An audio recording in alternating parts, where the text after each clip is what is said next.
What's up, guys, and welcome to the weekly Q&A. You'll notice this setup is a little different because it's actually Thursday morning and I'm about to head down to Dragon Con. My normal camera is all packed up, so I'm having to improvise a little bit, but I don't really have much in the way of announcements, so let's just dive right into patron questions. Casey Miller asks what Star Wars cosplays I would like to do in the future, and that's a perfect question for Dragon Con weekend. So this weekend we're actually doing Star Bros. We're all doing different things. You've probably heard me talk about my Boba Fett. We've got a Obi-Wan Kenobi, a Han Yolo, Luke Flywalker, all characters like that. I'm also doing sort of Kylo Ren. I've got the helmet, and instead of like a full-on cosplay, I'm going a little more comfortable, but I got a shirt that says, "Always be yourself, unless you can be Darth Vader, then be Darth Vader." I thought that was fitting, and I'm gonna try to find people in good Darth Vader cosplays, and I'll freak out and fanboy over them. But what I wanted to do this year that I didn't have time to do, my wife, Mrs. Star Wars Explained, is doing a really, really cool dark side Rey, and I wanted to do a light side Kylo, which I would take his helmet and basically paint it like white and gold and wear brown and like off-white robes like a Jedi, but it would still be his basic costume. I just didn't have the time to put that together, so maybe I'll do that next year, but I've never done like a really good cosplay of any kind, honestly. I always do kind of jokey, comfortable things, but at some point I need to do something that's really cool. The Screen Avenger wants to know if I think that Episode 8's release date should be moved back to May. Selfishly, yes, I would love that. Not only because I just want to see the film sooner, but because it would help the channel. But at the same time, I also really like the idea of every December being like Star Wars time. But like right now, the Han Solo movie I think is still slated for May of 2018. So I would absolutely love to see it sooner. I'm not married to the idea of a December release date, but I think really what they should do instead is just do 2 movies a year. I think some people would be annoyed with that and get like what do they call it, franchise fatigue, but I don't think that would happen to me because I'm like constantly reading the new Star Wars material and I'm not tired of it yet. So if they can find a good balance, like maybe 1 movie every 1.5 years would be good. So sometimes we'd get 2 movies a year and sometimes it would just be 1. That could be cool. But as for Episode 8, yeah, I would be totally fine if they released it in May. Scott Collins asks which version of the original trilogy I prefer to watch, and he recommends the despecialized editions, and that is the edition I would say that I watch most often. But I think the last time I watched them, I just watched the Blu-rays. It's something where I do prefer to see them in their original format or as close as I can get to them. I also have the old VHS copies, but at the same time, like, I'm growing, as I get older, I'm growing to respect Lucas's decisions a little bit more. I mean, some things still make me a little angry, like Han shot first. Really, it's only anything that affects the story or the characters. Added effects, special effects, that doesn't bother me as much anymore. Sometimes I roll my eyes at it, but it's like, okay, it doesn't have any huge impact on the story. It doesn't change how I feel about a character, but Han shooting second changes something fundamental about his character. So to me, that's always something that I'm just gonna refuse to assume didn't happen. That Han shot first, Greedo never shot. But yeah, I guess the most viewed version for me is the despecialized editions. Michael Gehab wants to know why in Legends, Luke's Jedi Academy or New Jedi Order was allowed to have families, where in the prequel trilogy, the Jedi were forbidden to love, and he wants to know why Luke abandoned the old ways. I think the biggest reason is because when those books were written, the prequel trilogy hadn't come out, and when it came out that the Jedi were forbidden to love, I think that took people by surprise. especially a lot of the authors that were writing all of these stories. But as for an in-canon explanation, Luke just might not have known in the Legends universe.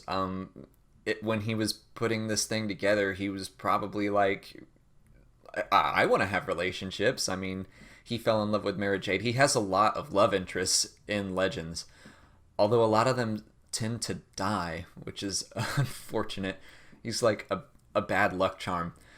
But I don't think he knew. And then on top of that, even if he did, he needs to rebuild the Jedi Order. So it probably makes sense to have all these Force-sensitive people having Force-sensitive children.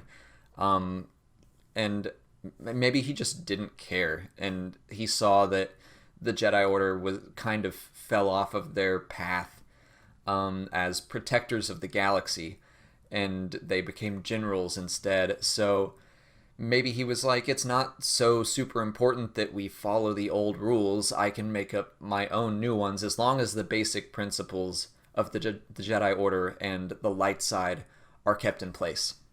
And the last patron question comes from Yannick G, and he wants to know, if I could be any background character, who would I choose? I would want to be someone like Sidon Athano, someone that has like some really cool armor, but is just mostly relegated to the background. Someone that you know has a cool backstory and that stands out in a crowd, but doesn't really have to do much, because I wouldn't want to act at all, so background would be good for me, but just anything in the background where I could easily be like, there's me, that would be cool.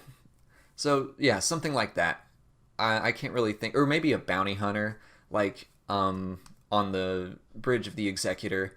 Just one of the bounty hunters, like I could be in the Forlom costume and just knowing that I was in there. That would be really cool. Thank you to all my patrons who asked questions this week. If you didn't see your question answered on this video, go over to the Patreon weekly comment thread, and I answered your question there. On to YouTube questions. Combat Kyle asks what era I want to see the new canon explore more, specifically from the prequel and Old Republic eras, because yeah, right now I would say it's kind of lacking. So in the Obi-Wan and Anakin comic, there were hints of like the ancient Sith, and I was so frustrated that they like teased that in issue 3 and just didn't follow up on it at all. I want to know more about that. I want to know about kind of the ancient stuff. Now that all of the old like Darth Bane trilogy and the hyperspace wars, all of that's gone. So I want to know the new history between the Sith and the Jedi. And I thought we were going to get that in that comic, and then it just went in a completely different direction. So yeah, I think I would like to see almost the most ancient stuff that we can get. Like, I want to see the creation of both orders and how they came to be mortal enemies. Sorry, I feel like my voice is really like hoarse and different because I've never recorded this early, but it just sounds weird to me. So hopefully it doesn't sound all that weird to you. Spyros Gakanis, I hope I'm saying that right, asks if I think we're going to see Darth Vader in Rebels Season 3. I think it's possible but unlikely, and if we see him at all, it's going to be very sparingly used. I think Grand Admiral Thrawn is going to be the main big bad of the season. So in Season 1, we had the Grand Inquisitor. Season 2, it was Darth Vader and the other Inquisitors. Season 3, I think, is going to be all about Darth Maul and Grand Admiral Thrawn. I think they're probably going to keep Darth Vader out of it, just to give Thrawn more importance. But it's possible that we could see some interaction between Thrawn and Vader. I would be okay with that. But I do hope that they'd give most of the screen time to Thrawn. Adam Sandoval wants to know if there's any technology in the Star Wars universe that can rebuild a planet. I think you're referring to more like maybe putting Alderaan back together, something like that. And no, as far as I know, there's nothing like that exists. There are things like Centerpoint Station that can kind of build planets, but nothing that I think could like rebuild a planet. Although the Yuuzhan Vong also had technology that could depollute a planet. They did that on the planet Duros, which all of their industrial revolution like almost killed the planet, and they had to move to space stations that orbited the planet. But the Yuuzhan Vong came, and ironically, they were like, "We're going to take this planet," and they made it better. And then when they were kicked out, the Duros could move back home. So, kind of, there are things that can help planets, and I guess Centerpoint Station could kind of be something that could build a planet but not rebuild it. So, hopefully that answers your question. Last week, I mentioned the Yuuzhan Vong almost becoming canon in the Clone Wars, and I had a couple people ask about that, so I was just going to address that really quick.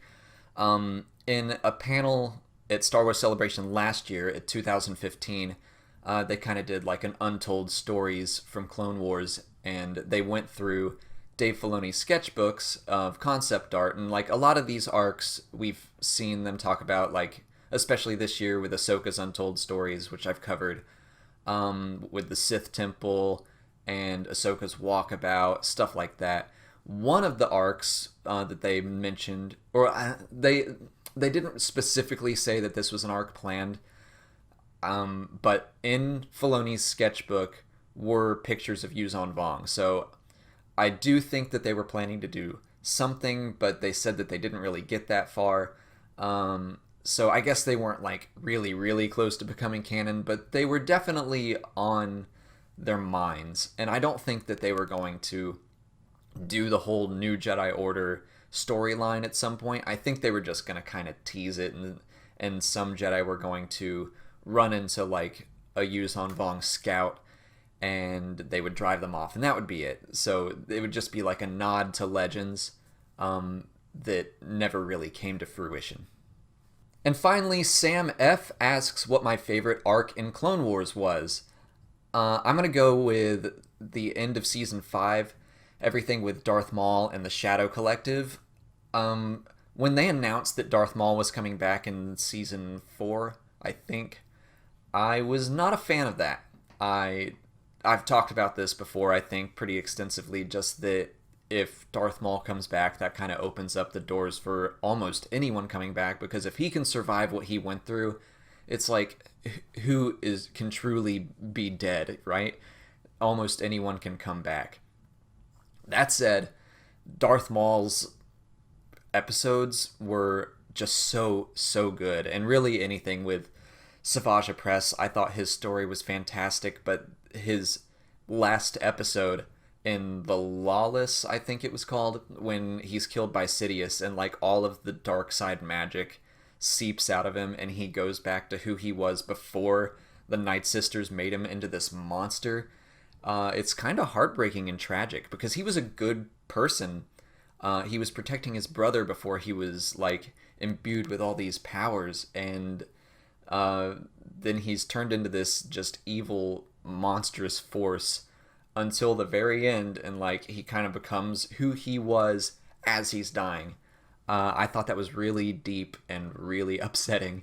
So yeah, anything in those last few Darth Maul episodes from the Clone Wars, I would say that was my favorite arc. And really like all that, because you have Darth Maul and the Mandalorians and Obi-Wan, and it was just really, really good. That's all the time I have for questions today. Thank you to everyone who submitted questions. I'm sorry I don't have time to answer every single one of them, but if you want to leave a question for next week, just put it in the comments below or head on over to Patreon by following the link in the description. If you become a patron, you'll help out the channel. We're getting really close to my next goal, and you get to join the weekly Q&A thread, and you're going to have a much better chance of your question being seen. If you haven't already, please like the video, subscribe to the channel, follow me on Twitter and Instagram, because DragonCon is still going on, and I'm having a lot of fun updating like my Instagram stories and just pictures and showing off all the amazing cosplays and stuff, so make sure to check that out. I think that's it. Thank you for watching, and may the Force be with you.